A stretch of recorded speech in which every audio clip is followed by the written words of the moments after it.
नमस्कार दोस्तों, जय जोहार। मैं कौशल तिवारी और बिहनिया संझा में आपका स्वागत है।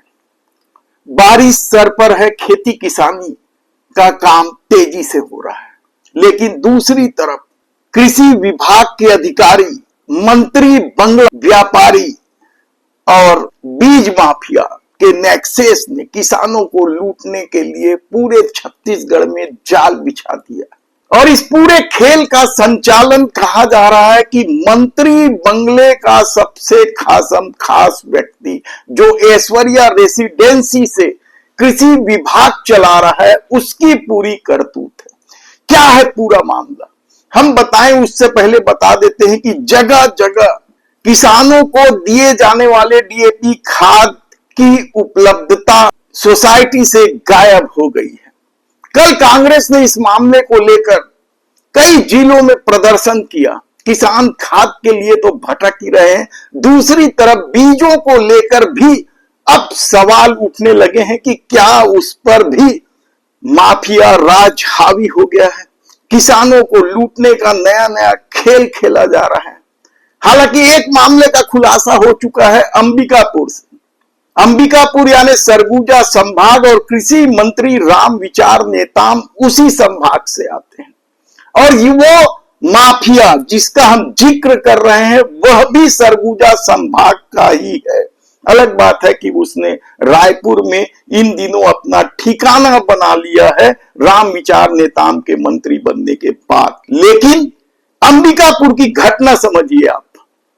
गंगापुर में नकली बीज बनाने के फैक्ट्री का भांडाफोड़ होता है। यहां हाइब्रिड बीज के नाम से धान के किस्मों का पैकेजिंग हो रहा था और बकायदा इसके लिए पैकेजिंग प्लांट लगाए गए थे, दूसरे उपकरण लगाए गए थे।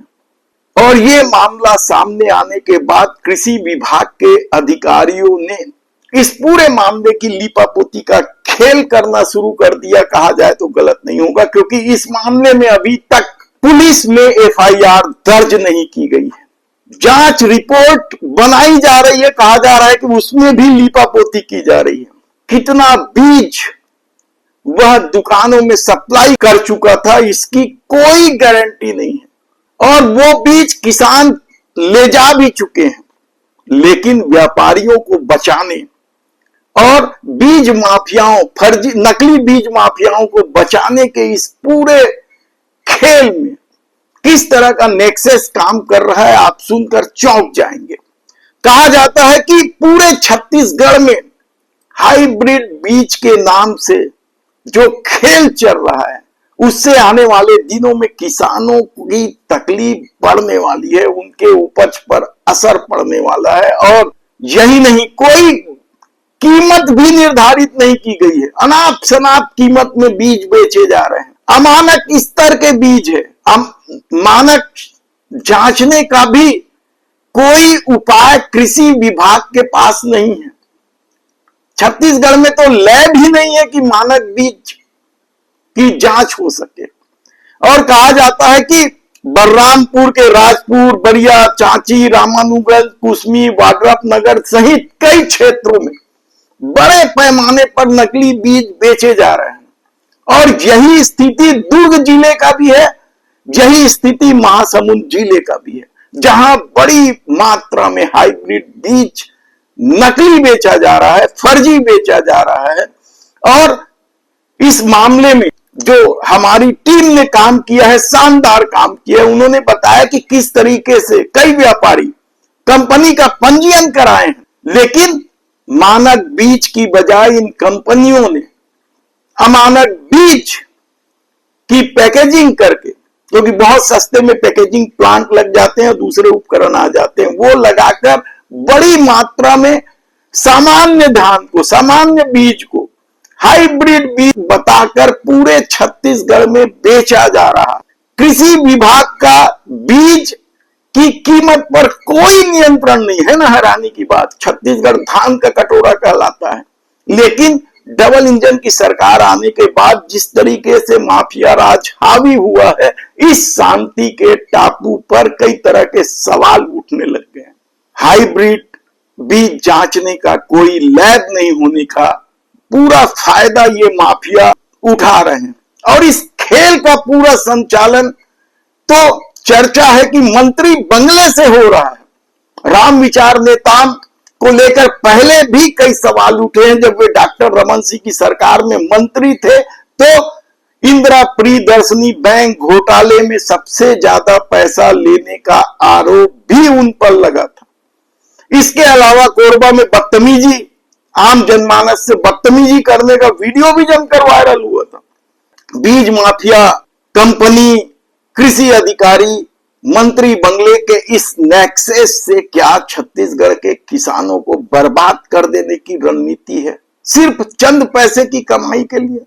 और कहा जा रहा है कि दुकानदारों को, जो खाद बीज भंडार जगह जगह खुले हैं, उन्हें अपनी बीज बेचने के लिए बड़े बड़े होटलों में बकायदा पार्टी होती है। पिछले दिनों तो एक 3 स्टार होटल में शानदार पार्टी हुई जिसमें प्रदेश भर के कई खाद बीज बेचने वाले दुकानदारों को, व्यापारियों को बुलाया गया था। हैरानी की बात तो यह है कि सिंगापुर में जो ब्रांड पकड़ाया गया है उसकी भी जांच करने की जहमत कृषि विभाग के अधिकारियों ने उठाई। कायदे से तो पूरे छत्तीसगढ़ में के दुकानों में इसकी जांच होनी थी कि कहां कहां ये हाइब्रिड बीज बेचे जा रहे हैं। यहां तक कि जो दुकानदार है उनको समझा दिया गया है कि जो बिलिंग होगी उसका फॉर्मेट को पूरा नहीं करना है, नहीं तो लेने के देने पड़ जाएंगे। और यही वजह है कि जो बीज खरीदने पर निर्धारित फॉर्मेट में बिलिंग होती है वह भी नहीं की जा रही। यहां तक कि पंजीयन करा लिया गया है और कृषि विभाग से अनुमति भी नहीं ली गई है। बिना स्रोत के लाइसेंस हथिया लेना कंपनी बनाकर और अमानक बीज बेचना, क्या छत्तीसगढ़ में माफिया राज की का कोई नया खेल है? ये पूरा खबर आप सुनकर चौंक जाएंगे कि किस तरीके का खेल हो रहा है। उद्यानिकी विभाग का तो हमने आपको बताया ही था कि किस तरीके से किसानों को ठगा जा रहा है, नेटिंग लगाने के मामले में या दूसरे मामले में। चीनी उपकरण दिए जाते हैं, पूरे प्रदेश में सप्लायरों के साथ साठगांठ करके कृषि अधिकारी माला माल हो रहे हैं और किसान कंगाली की कगार पर पहुंच रहे हैं। ये डबल इंजन सरकार की किस तरह की रीति नीति हैरान कर देगी कि आखिर छत्तीसगढ़ में बैठी डबल इंजन की सरकार चाहती क्या है। और ऐसा नहीं है कि ये मामला सिर्फ सरगुजा, महासमुंद, दुर्ग जिले में तक ही सीमित है। उप मुख्यमंत्री, दो उप मुख्यमंत्रियों के क्षेत्र में भी बड़े पैमाने पर यह सब खेल चल रहा है। और कहा जा रहा है कि मोटी रकम कमीशन के रूप में बड़े बड़े अधिकारियों तक पहुंच रहे हैं। हम तो यही कहेंगे कि छत्तीसगढ़ के किसानों से कि वे बीज यदि खरीदे तो बीज निगम से खरीदें, बाजार से खरीदने की जरूरत नहीं है, क्योंकि बाजार पूरी तरीके से यदि फर्जी और नकली बीजों से, अमानक बीजों से अटा पड़ा है कहा जाए तो गलत नहीं होगा।